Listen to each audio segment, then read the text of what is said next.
Road బయట కొత్త పారిశ్రామిక వాడలు సాగుకు యోగ్యం కాని భూముల్నే సేకరించాలి. ORR కు వెలుపల RRR కు లోపల ఉండాలి. కాలుష్య రహిత పరిశ్రమలకే ప్రాధాన్యత ఇవ్వాలి. అధికారులకు ముఖ్యమంత్రి రేవంత్ రెడ్డి ఆదేశాలు. పారిశ్రామికాభివృద్ధిపై ఉన్నత స్థాయి సమీక్ష నిర్వహించిన ముఖ్యమంత్రి గారు. ఆ సమీక్షలో ఉప ముఖ్యమంత్రి బట్టి విక్రమార్క గారు కూడా పాల్గొన్నారు. సమీక్షలో మాట్లాడుతున్న సీఎం రేవంత్ రెడ్డి, చిత్రంలో బట్టి. రైట్, ఇక ఔటర్ రింగ్ రోడ్ బయట కొత్త పారిశ్రామిక వాడలు. ఔటర్ రింగ్ రోడ్ బయట కొత్తగా పారిశ్రామిక వాడలు అది హైదరాబాద్ సహా ఒక 9 జిల్లాల్లో ఏర్పాటు చేయాలనేది నిర్ణయం తీసుకున్నారు. అక్కడ ఇంకా తెలంగాణ నుంచి సోనియా పోటీ. లోక్సభ బరిలో నిలవాలని కోరనున్న టీ కాంగ్రెస్. పిఎస్సిలో తీర్మానం. సోనియాకు కుదరకపోతే ప్రియాంకరన్న పోటీ చేయించాలని చెప్పి వాళ్ళు నిర్ణయం తీసుకున్నారు. ఇక 28 నుంచి మరో 2 గ్యారంటీలు. చేయుత పింఛన్ 4000కు పెంపు, 500కే సబ్సిడీ గ్యాస్ సిలిండర్ పంపిణీకి శ్రీకారం. కాంగ్రెస్ ఆవిర్భావ దినోత్సవం సందర్భంగా అమలు. 2 గ్యారంటీలు 28 నుంచేనన్న మంత్రులు. కాంగ్రెస్ పిఎస్సి భేటీలోనూ నిర్ణయం. పింఛను పెంపుతో ఏటా 11,000 కోట్ల అదనపు భారం. 6 సిలిండర్లకు రాయితీ వర్తింపజేస్తే 2,225 కోట్ల అదనపు భారం. రైట్ గా మీరే చేయాలి మా పని కాదు. మంత్రి ఉత్తమ్ బృందం 7 ఎల్ఎన్టీ ఏంది మంత్రి ఉత్తమ్ బృందం ఎల్ఎన్టీ ప్రతినిధులు. వాడివేడిగా భేటీ. కొలిక్కిరాని మేడిగడ్డ వ్యవహారం. బ్యారేజీ పనుల్లో నాణ్యత లోపాలపై మంత్రి ఫైర్. సొంత ఖర్చుతో పనులకు ఎల్ఎన్టీ ససెమిర. పునరుద్ధరణ బాధ్యత తమది కాదని వాదన. తప్పు చేసి తప్పించుకోవాలని చూస్తే న్యాయ చట్టపరమైన చర్యలుంటాయని చెప్పి ఉత్తమ్ కుమార్ రెడ్డి గారు హెచ్చరించారు ఎల్ఎన్టీ ప్రతినిధులు.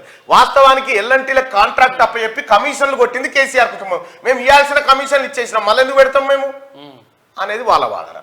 7 అన్నట్టు 7 చాలు.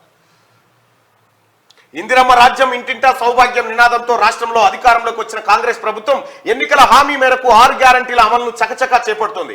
కాంగ్రెస్ ఆవిర్భావ దినోత్సవమైన ఈ నెల 28 నుంచి మరో 2 పథకాలను ప్రజలకు అందజేయనుంది. ఈ మేరకు గ్యారంటీల అమలు ఉంటుందని మంత్రులు పొంగులేటి శ్రీనివాసరెడ్డి, కోమటిరెడ్డి వెంకటరెడ్డి సైతం సోమవారం జిల్లాలో చెప్పారు. మరోవైపు గాంధీ భవన్ లో నిర్వహించిన రాజకీయ వ్యవహారాల కమిటీ సమావేశంలోనూ 6 గ్యారంటీలపై చర్చ జరిగింది. రాష్ట్ర పార్టీ వ్యవస్థాపక దినమైన డిసెంబర్ 28 నుంచి పెన్షన్ పెంపు, 500కే గ్యాస్ సిలిండర్ లాంటి పథకాలను మీకు అందించబోతా ఉంది. 4,000 రూపాయలు పెన్షన్ మీకు ఇస్తుందని కాంగ్రెస్ పార్టీ హామీ ఇచ్చింది. కాంగ్రెస్ ప్రభుత్వానికి మీరు ఓట్లేసారు. కాంగ్రెస్ ప్రభుత్వం ఈ నెల 28 నుంచి మీకు ఈ పథకాన్ని అందించబోతుంది. ఇప్పుడు మీకు 2016 వస్తుంది కదా పెన్షన్. రేపటి నుంచి కాంగ్రెస్ పార్టీ వచ్చే నెల నుంచి 4,000 రూపాయలు మీకు పెన్షన్ మీ ఖాతాలో జమ చేయబోతా ఉంది. ఇది మాట ఇస్తే నిలుపుకునేటువంటి కాంగ్రెస్ పార్టీ. ఇక అసెంబ్లీలో స్క్రీన్. పవర్ పాయింట్ ప్రెజెంటేషన్ ఏర్పాటు. శాఖలపై శ్వేతపత్రాలతో ప్రెజెంటేషన్. గత సర్కార్ చేసిన అప్పులు నష్టాల వెల్లడి. తమ ప్రభుత్వం ఎలా ముందుకెళ్లనుందో స్పష్టత ఇవ్వనున్న సీఎం రేవంత్ రెడ్డి. బీఆర్ఎస్ విమర్శలను తిప్పికొట్టేందుకే శ్వేతపత్రాల రూపకల్పన. ఈ శ్వేతపత్రాలు బయటికి వస్తే కేసీఆర్ దుకాణం మొత్తం బయటపడుతుంది. ఒక్కడన్నా ఉంటే చూడ్రి కేటీ రామారావు ఇంత ముఖం చేసుకుంటాడు చూడ్రి లెక్కలు బయటకు వస్తే. ఇది ఇగో ఈ కార్యక్రమం జరగాలి. మనకు ఆయన చూపెట్టిన గత పాలకులు ఈ డిజైన్ చేసిన అధ్యక్ష వీళ్ళు వస్తాయా సత్యా ఉంచాలనా చేయాలనా అని లక్షకొచ్చుడు కోట్ల రూపాయలు, 1,00,000 కోట్లు మింగిండు. మరి మింగిన లెక్క అదే పవర్ పాయింట్ ప్రెజెంటేషన్ లో చెప్పాలి కదా. అయితే వీలైతే ఆ రోజు ఏం చేయాలంటే అసెంబ్లీ బయట స్క్రీన్ కూడా పెట్టాలి. సచివాలయం కాడ స్క్రీన్ పెట్టాలి. ప్రతి జిల్లా కలెక్టరేట్ ఆఫీస్ కాడ ఈ స్క్రీన్ పెట్టి ముఖ్యమంత్రి గారు మీరు ఇచ్చే పవర్ పాయింట్ ప్రెజెంటేషన్ ప్రజలు ప్రత్యక్ష ప్రసారంలో చూడాలి. చూడాలి.